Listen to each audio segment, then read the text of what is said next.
ভাগ্য বদলে যেতে পারে গোটা মধ্যপ্রাচ্যের।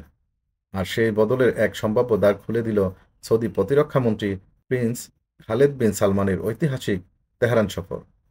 ২০২৫ সালে ১৭ এপ্রিল সৌদি বাদশাহ সালমানের সরাসরি বার্তা নিয়ে ইরান সফরে যান প্রিন্স খালেদ।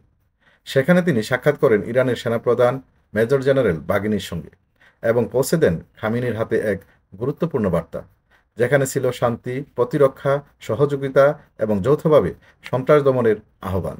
এই সফর শুধু প্রতীকী নয়, বরং কৌশলগত দিক দিয়ে অত্যন্ত তাৎপর্যপূর্ণ, কারণ এটি এমন এক সময় যখন রোমে অনুষ্ঠিত হতে যাচ্ছে ইরান যুক্তরাষ্ট্র দ্বিতীয় রাউন্ডের পারমাণবিক আলোচনা।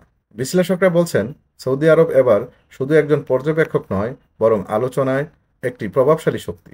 অন্যদিকে মধ্যপ্রাচ্য উত্তেজনার পারদ চড়ছে।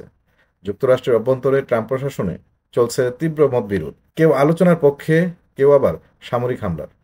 এরই মাঝে ফাঁস হয়েছে ইসরায়েলের গোপন গোয়েন্দা রিপোর্ট, যেখানে জানানো হয়েছে ইরানের পারমাণবিক স্থাপনায় হামলার প্রস্তুতি নিচ্ছে তারা।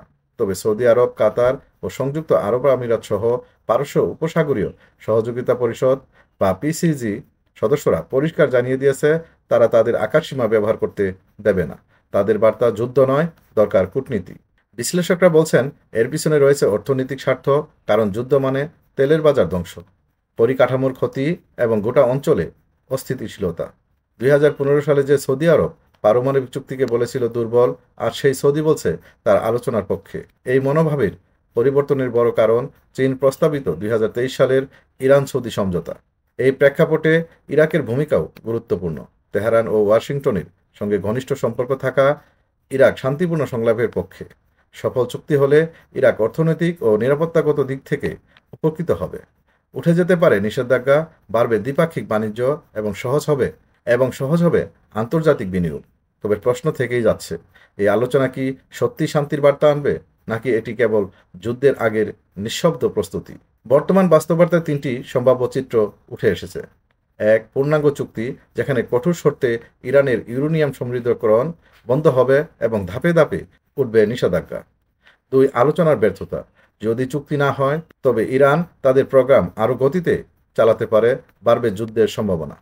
তিন, অন্তর্বর্তী চুক্তি। সমৃদ্ধকরণ হয়তো কিছুটা কমানো হবে, কিন্তু মূল বিরোধ থেকেই যাবে অমীমাংসিতভাবে। এই মুহূর্তে সব দৃষ্টি তাই ইরান যুক্তরাষ্ট্রের আলোচনার দিকে, কিন্তু তার ছায়ায় সৌদি আরবের কূটনীতিক তৎপরতা, পিসিজির অবস্থান এবং ইরাকের মধ্যস্থতা মিলে এক নতুন বাস্তবতা তৈরি করেছে। যদি একটিমাত্র ভুল সিদ্ধান্ত পুরো মধ্যপ্রাচ্যকে ঠেলে দিতে পারে ধ্বংসের মুখে, তবে প্রয়োজন বিচক্ষণ কূটনীতিক, অন্ধ যুদ্ধের নয়।